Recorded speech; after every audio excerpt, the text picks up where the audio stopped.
नमस्कार प्रिय दर्शकों, मैं यशराज तिवारी आप सभी का बहुत बहुत स्वागत करता हूं प्रोफेशनल एस्ट्रोलॉजी पर। आज मैं आप सभी के समक्ष उपस्थित हुआ हूं दी एस्ट्रोलॉजी शो के एपिसोड नंबर 13 को लेकर। दी एस्ट्रोलॉजी शो में मैं आप सभी दर्शकों के द्वारा पूछे गए प्रश्नों के जवाब देता हूं। वो प्रश्न ज्योतिष से संबंधित हो सकते हैं, हमारी पूजा पाठ से संबंधित हो सकते हैं, हमारी ऑकल्ट साइंस की फील्ड से रिलेटेड हो सकते हैं, हमारी किसी भी तरह की ज्योतिषीय उपाय से संबंधित हो सकते हैं, या इस कार्यक्रम में आप अपनी जन्म कुंडली की किसी प्लैनेटरी पोजीशन को अगर समझना चाहते हैं तो उस प्लैनेटरी पोजीशन से संबंधित प्रश्न आप इस कार्यक्रम में दे सकते हैं। और जैसे ही इस कार्यक्रम के अन्य या नेक्स्ट एपिसोड्स आते हैं, उन एपिसोड्स में मैं आप सभी के द्वारा पूछे गए प्रश्नों के जवाब को लेकर के इस कार्यक्रम के अगले एपिसोड में उपस्थित हो जाऊंगा। अगर आप भी अपना प्रश्न पूछना चाहते हैं तो आप अपने नाम के साथ में अपने स्पेसिफिक प्रश्न को इसी वीडियो के नीचे यानी कि दी एस्ट्रोलॉजी शो के वीडियो के नीचे ही अपने क्वेश्चंस को पोस्ट कर दीजिए। अगर संभव हो तो आप मेंशन कर दीजिएगा कि आपने इस कार्यक्रम के लिए पूछा है। हालांकि आपके प्रश्न को देख करके अंदाजा लगाया जा सकेगा कि ये किस कार्यक्रम के लिए है, फिर भी आप दी एस्ट्रोलॉजी शो के वीडियो के नीचे ही अपने प्रश्न को जो है वो कमेंट सेक्शन में दे दीजिए। अब हम बिना विलंब किए अपने आज के इस कार्यक्रम की शुरुआत करते हैं।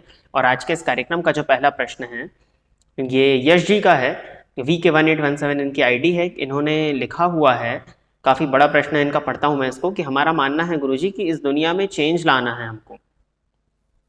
अच्छा, जैसे जब हम किसी भी अनप्रिविलेज्ड चाइल्ड को देखते हैं तो हमको लगता है कि हम बड़े होकर इनके लिए कुछ ऐसा करें जिनसे हम लोगों की लाइफ चेंज कर सकें।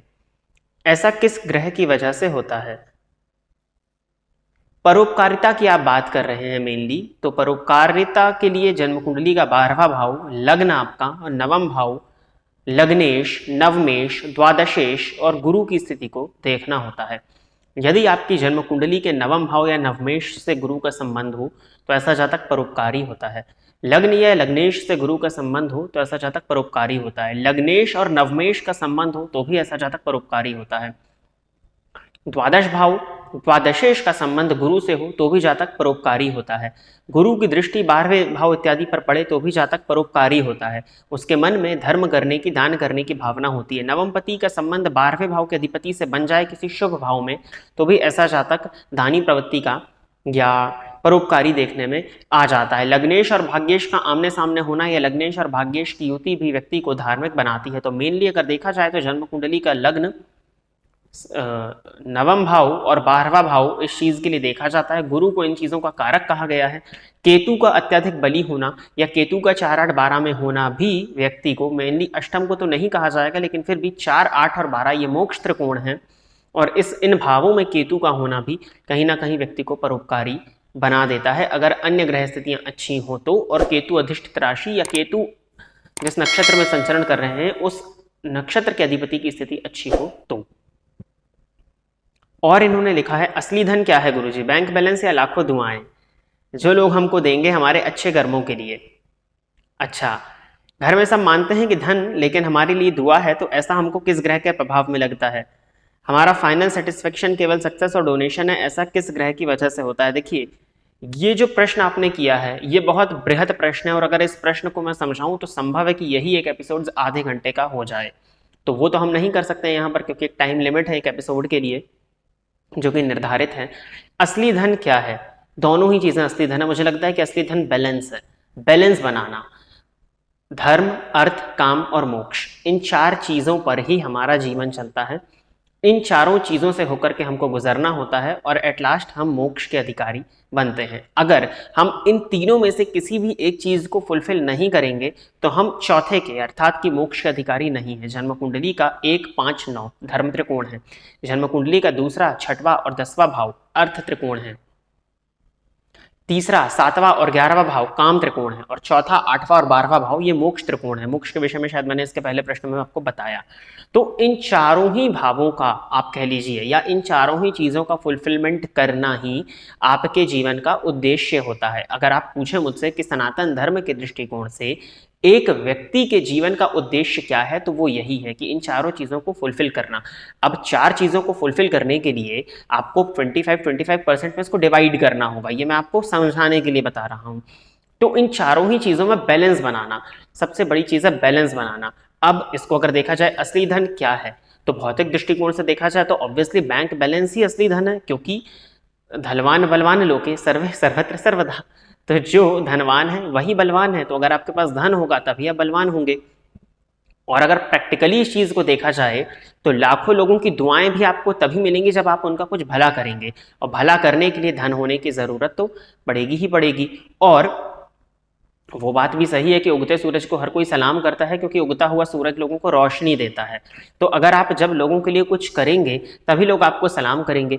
और अगर आप बाहर जाकर के देखेंगे, मेनली मार्केट में, या इस मार्केट शब्द तो गलत होगा, आप दुनिया में जाकर के अगर देखेंगे तो सलामी उन्हीं की हो रही है जिनके पास धन है। तो प्रथम सीढ़ी तो धन ही है। जब तक धन नहीं आएगा आप लोगों का परोपकार भी नहीं कर सकते। सोशल वर्क करने के लिए भी धन की आवश्यकता होती है। तो तभी कहा जाता है कि अपने कर्तव्य का पालन करिए, सबसे पहले अपने करियर को सेट करिए, धन इत्यादि को कमाइए, और फिर उसके बाद में आप जो है परोपकार की तरफ जाएं। और सबसे बड़ी चीज ये आती है जो मैंने सबसे पहले कहा, बैलेंस। अगर आप आज की डेट में 10 रुपए कमा रहे हैं तो आप 1 रुपए से लोगों का परोपकार करिए, 1 रुपए को आप दान करिए। अगर आप 100 रुपए कमाने लगे तो आप 10 रुपए को दान करके परोपकार करिए।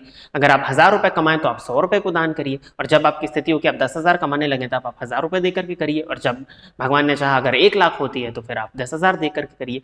तो ये दशांश की जो व्यवस्था, ये सब इन्हीं चीजों के लिए, बैलेंस के लिए बनाई गई है। तो बैलेंस बनाना ही सबसे ज्यादा इंपॉर्टेंट है। और रही बात कि घर में सब मानते हैं कि धन, तो वो भी अपनी जगह सही ही मानते हैं। धन अगर होगा तभी लोग आपको दुआएं देंगे। अगर आपका खुद का पेट नहीं भरा होगा तो आप दूसरों की मदद कैसे करेंगे? सोचने वाली बात है ना। भक्ति करने का, धर्म करने का, जो आपने पूछा है लोगों की मदद करना, ये भी धर्म है। तो शरीर ही धर्म का माध्यम है। तो सबसे पहले स्व शरीर की पूर्ति करने के लिए धन की आवश्यकता तो पड़ेगी ही पड़ेगी। तो धन भी इंपॉर्टेंट है, सभी चीजें इंपॉर्टेंट है। इन चीजों में जो व्यक्ति बैलेंस बना ले वही व्यक्ति श्रेष्ठ है।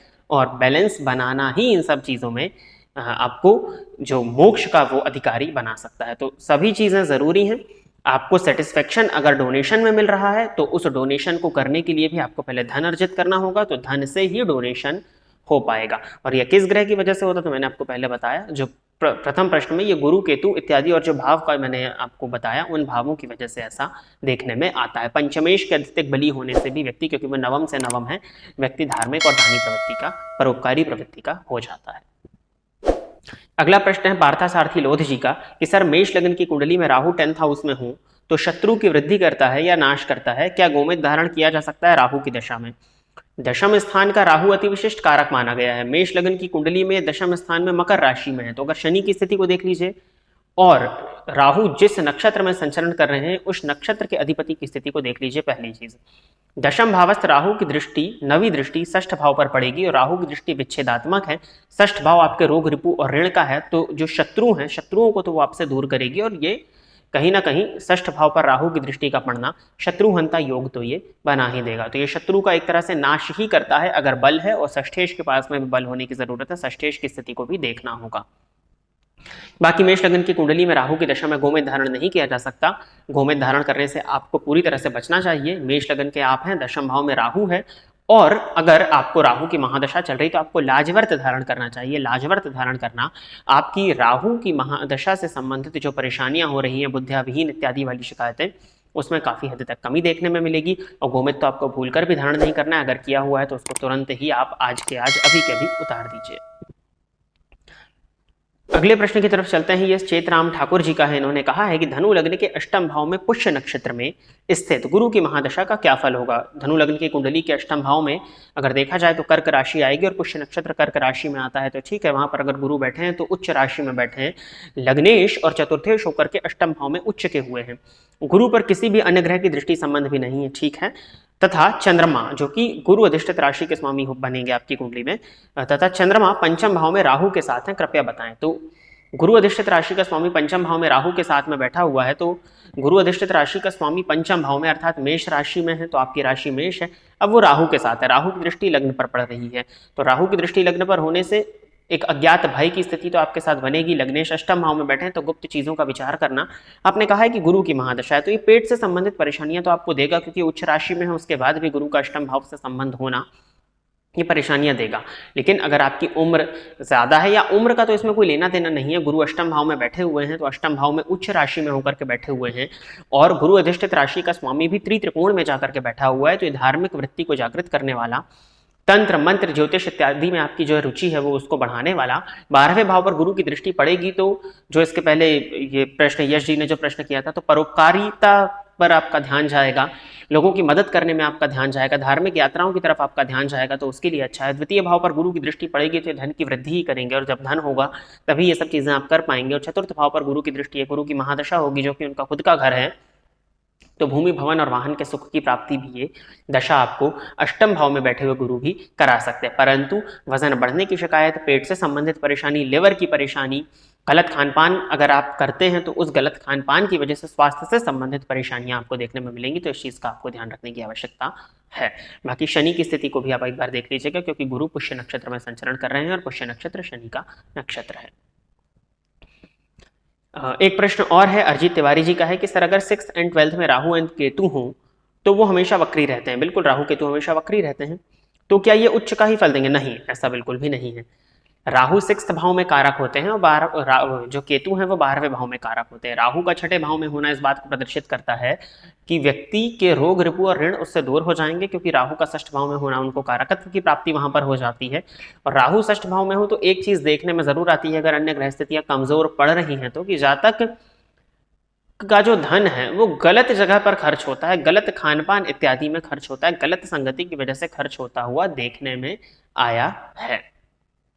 लेकिन 6th में राहु का फल अच्छा है, 12वें भाव में केतु को भी मोक्ष प्रदायक माना गया है, मोक्ष भाव है 12वां, ये मोक्ष के कारक है, तो 12वें भाव में केतु का होना अच्छा माना गया है। अच्छा, इसका ये मतलब भी बिल्कुल नहीं है कि उस 24 घंटे में जो 2 घंटे में लोग जन्म लेंगे उनकी कुंडली के 12वें में केतु होगा तो सबको मोक्ष मिलेगा, तो ऐसा भी नहीं है। हाँ, 6ठे भाव में राहु, 12वें भाव में केतु का रिजल्ट अच्छा है। अगर वो राहु केतु की स्थिति अच्छी है, राहु केतु जिस राशि में बैठे उस राशिपति की स्थिति अच्छी है, राहु और केतु जिस नक्षत्र में संचरण कर रहे हैं उस नक्षत्र के अधिपति की स्थिति अच्छी है, तब 6ठे और 12वें भाव में बैठा हुआ राहु भी आपको श्रेष्ठ फल प्रदायक माना जाता है।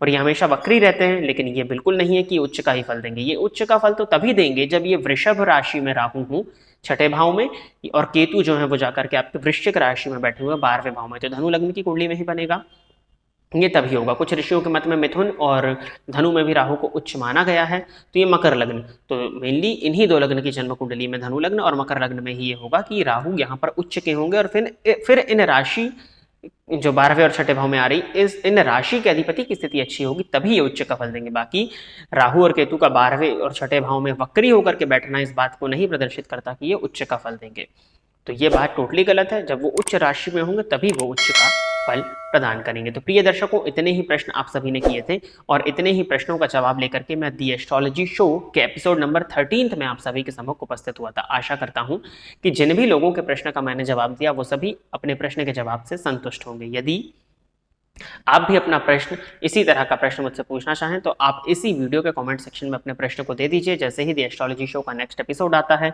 उन प्रश्नों के जवाब को लेकर के मैं आप सभी के समक्ष उपस्थित रहूंगा। अगर आप इस कार्यक्रम को देखते हैं और अगर आपको ये कार्यक्रम पसंद आता है, साथ ही साथ इस चैनल पर आने वाले अन्य वीडियोज आपको पसंद आते हैं, तो आप सबसे पहले इस वीडियो को लाइक करिए, साथ ही साथ आप इस चैनल को सब्सक्राइब करिए, ताकि इन फ्यूचर मेरे द्वारा जो भी प्रोग्राम्स इस चैनल पर अपलोड किए जाते हैं उनका नोटिफिकेशन आपको मिलता रहेगा। आज के इस कार्यक्रम में इतना ही। नमस्कार।